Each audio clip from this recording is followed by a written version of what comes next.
বাড়ি আসিয়া তদবস্থায় 3 দিন কাটাইতে লাগিলাম, কিন্তু বড়ই কষ্ট বোধ হইতেছিল।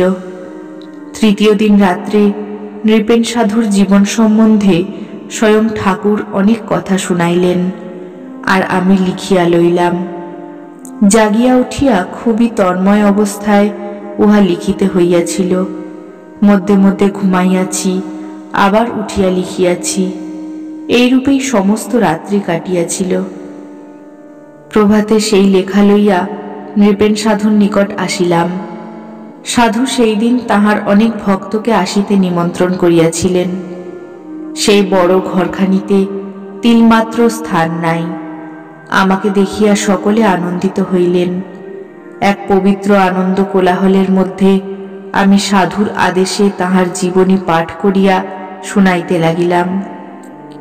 সকলে মনোযোগ সহকারে জীবনী শুনিতে লাগিলেন।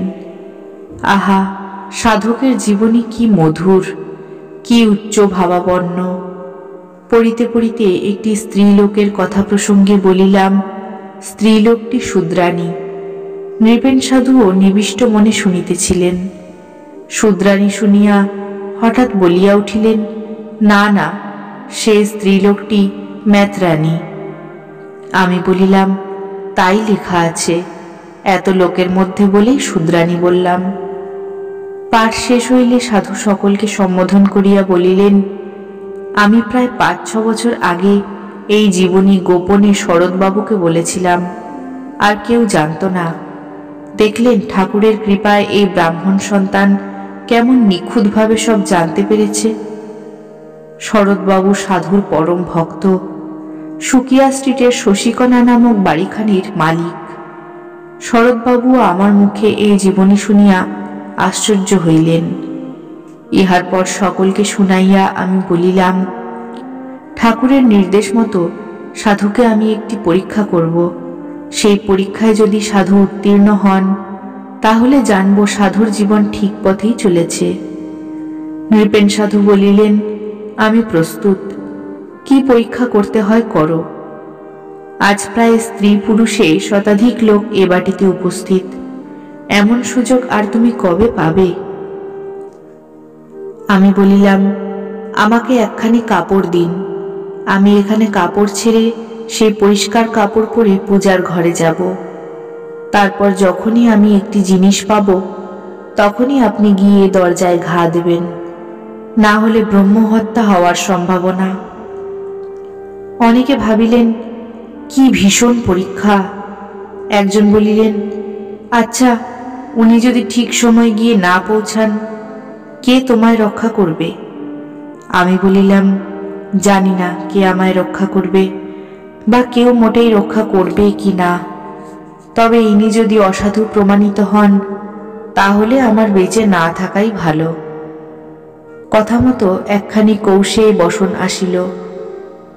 আমি বস্ত্র পরিবর্তন করিয়া এক বস্ত্রে ঠাকুর ঘরে প্রবেশ করিলাম এবং ভিতর হইতে দুয়ার বন্ধ করিয়া দিয়া পবিত্র আসনে উপবেশন পূর্বক ঠাকুরের আদেশ মতো কার্যে প্রবৃত্ত হইলাম। সম্মুখে কোষাকুষি, পার্শ্বে তাম্রকুণ্ড এবং তাম্রকুণ্ডে অল্প গঙ্গাজল ছিল।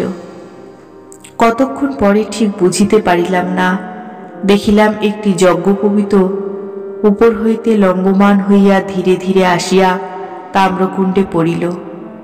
আমি অবাক হইয়া চারিদিকে দেখিতে লাগিলাম। সেই অন্ধকারে দেখিলাম শুধু আমি আছি, আর আমার সম্মুখে যজ্ঞোপবীতযুক্ত তাম্রকুণ্ডটি রহিয়াছে। আমি ভয়ে আড়ষ্ট হইয়া আসিতেছি, এমন সময় কে দরজায় আসিয়া ঘা দিল। আমার জ্ঞান হইল, সেই সাধু আসিয়াছেন। অমনি উঠিয়া দরজা খুলিয়া দিলাম। সঙ্গে সঙ্গে ঘরের ভিতর আলো আসিল। নৃপেন সাধু হাসিয়া বলিলেন, কি ঠিক এসেছি তো? আমি উন্মত্তের মতো যজ্ঞোপবীত হাতে লইয়া বাহির বাটির দিকে ছুটিলাম এবং ঠাকুরের নির্দেশ মতো সকলের সম্মুখে সাধুকেই যজ্ঞোপবীত পড়াইতে গেলাম। সাধু এবারও পরীক্ষায় উত্তীর্ণ হইলেন। যজ্ঞোপবীত ধারণ না করিয়া তিনি বলিলেন, আমি দিনহীন ব্রাহ্মণের দাসই থাকতে চাই, ব্রাহ্মণ হতে চাই না। আনন্দে আমার বুক ভরিয়া উঠিল। সাধুর আদেশে সেই যজ্ঞোপবীত তখন আমি ধারণ করিলাম। 3 দিন পরে আজ আবার আমার দেহে যজ্ঞোপবীত শোভা পাইতে লাগিল। প্রাণ জুড়াইয়া গেল। প্রেম ও পবিত্রতায় হৃদয় পূর্ণ হইয়া আসিল। জানি না কোন অনুরাগের মোহন আবেশে আমার নয়নদয় অশ্রু ভারাক্রান্ত হইয়া গণ্ডস্থল প্লাবিত করিয়া দিল। শিথিলাঙ্গ হইয়া আমি বসিয়া পড়িলাম। সকলে একবার আমার মুখের পানে, একবার সাধুর মুখের পানে তাকাইতে লাগিল এবং কিছুক্ষণ সকলে নীরব নিস্পন্দ হইয়া বসিয়া রহিল।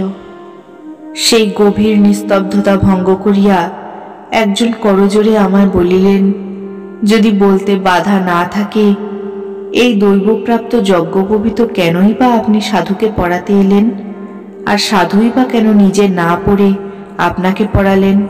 এতে সাধুর কি পরীক্ষা হলো?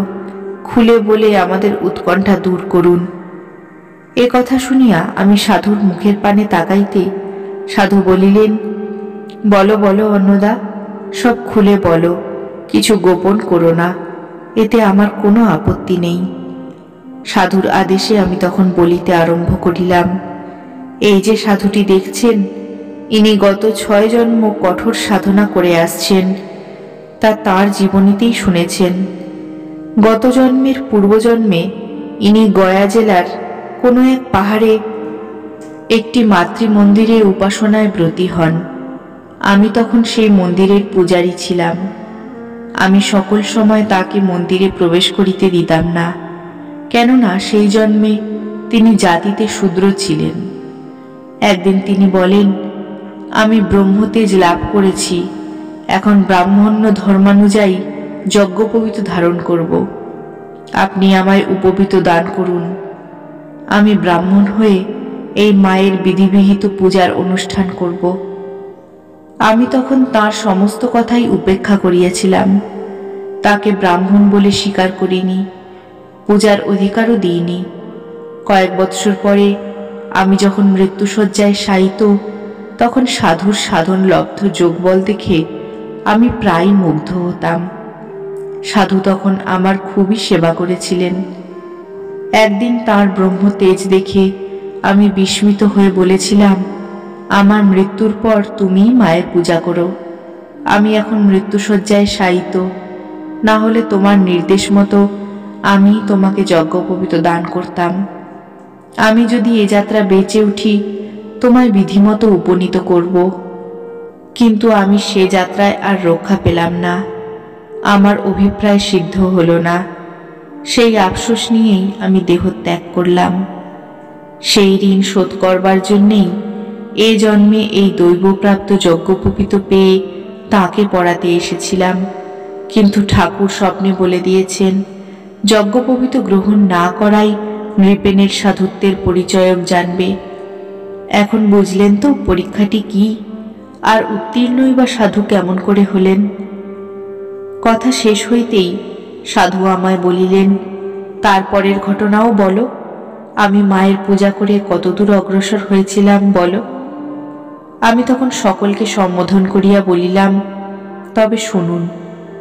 যে মাতৃমূর্তি আমি ইডেন গার্ডেনে পেয়েছিলাম এবং যার প্রতিকৃতি আপনারা সাধুর পূজার ঘরে দেখেছেন, সেই মূর্তি পূর্বকথিত গয়াধামের মাতৃমূর্তি। এই সাধুটি আমার মৃত্যুর পর সেই মূর্তি শাস্ত্রসম্মত আচার মতো পূজা করতে ব্রতী হওয়ার প্রায় মাসেক পরে স্থানীয় পাহাড়িয়াদের মধ্যে এক ভীষণ মড়ক উপস্থিত হয়। দিন দিন শত শত লোক মরতে আরম্ভ করে। চিতা ধুমে চারিদিক যখন অন্ধকার হয়ে উঠল, তখন একদিন হাজার হাজার পাহাড়িয়া মায়ের মন্দিরে সমবেত হয়ে বললে, সাধু, মায়ের পূজা করো। 3 দিনের মধ্যে যদি মড়ক না যায়, ওই মাকে চূর্ণ বিচূর্ণ করে আমরা চিতানলে দগ্ধ করব। তাদের এই রকম ভাবভঙ্গি ও কথাবার্তা শুনে সাধু ভয়ে ভয়ে মায়ের পূজা করতে বসলেন। 2 দিন 2 রাত্রি কেটে গেল। 3য় দিনও বেলা যায়, মড়কের প্রাবল্য কিন্তু কমল না। সাধু উৎকণ্ঠিত হলেন, হায়, সত্য সত্যই কি তবে মা আমার চিতানলে দগ্ধ হবেন? মায়ের মন্দির খালি করে মা কি আমার চিরদিনের মতো চলে যাবেন? এই রকম ভাবতে ভাবতে সাধু তন্ময় ভাব প্রাপ্ত হলেন। তখন তাঁর উপর আদেশ হলো, আমি আর এই অঞ্চলে থাকব না। যদি আমায় বাংলায় নিয়ে যেতে পারিস তবেই আমার মূর্তিটি রক্ষা করতে পারবি, না হলে কালই পাহাড়ি ভক্তদের বিষম প্রহারে চূর্ণ হয়ে যাবে। সাধু অবিলম্বে মাকে বুকে নিয়ে বাংলা অভিমুখে প্রস্থান করলেন এবং কয়েকদিনের অক্লান্ত পরিশ্রমে বাংলায় এসে কোথায় কোনো নিভৃত স্থানে মাকে লুকিয়ে রেখে পূজা পাঠ সাধনা করবেন তাই খুঁজতে খুঁজতে এখন যেখানে ইডেন গার্ডেন হয়েছে সেখানে এসে উপস্থিত হলেন। সেখানে তখন চতুর্দিকে জঙ্গল ও একটি খাদের মতো ছিল এবং তারই এক প্রান্তে একটি সাধকের পুণ্য সাধন কুটির অবস্থিত ছিল। সাধু এসে সেই সাধন কুটিরে আশ্রয় নিয়ে কিছুকাল সেখানে থেকে সাধন ভজন করলেন। মাও সেই জঙ্গলের মধ্যেই রহিলেন। তারপর কালে সাধকদ্বয় সেখানে সমাধি লাভ করলেন। সেই মাই আজ এই দিনহীনের ওপর কৃপা করে আবার বাংলায় প্রকাশ হয়েছেন। এখন বোধহয় আপনারা বুঝতে পারছেন এই সাধুর সঙ্গে আদ্যা মায়েরই বা কি সম্বন্ধ। সকলে নিবিষ্ট চিত্তে ঘটনাটি শুনিয়া ধন্য ধন্য করিতে লাগিলেন। সাধক ও সাধনার জয় জয়কার উঠিল। কেহ কেহ বা ভক্তি অশ্রু মুছিতে মুছিতে সাধুর ও দিনহীনের পাদবন্দনা করিতে লাগিলেন। সাধুও তখন প্রেমে ভরপুর হইয়া মধুর অঙ্গভঙ্গি সহকারে নাচিতে নাচিতে গান ধরিলেন।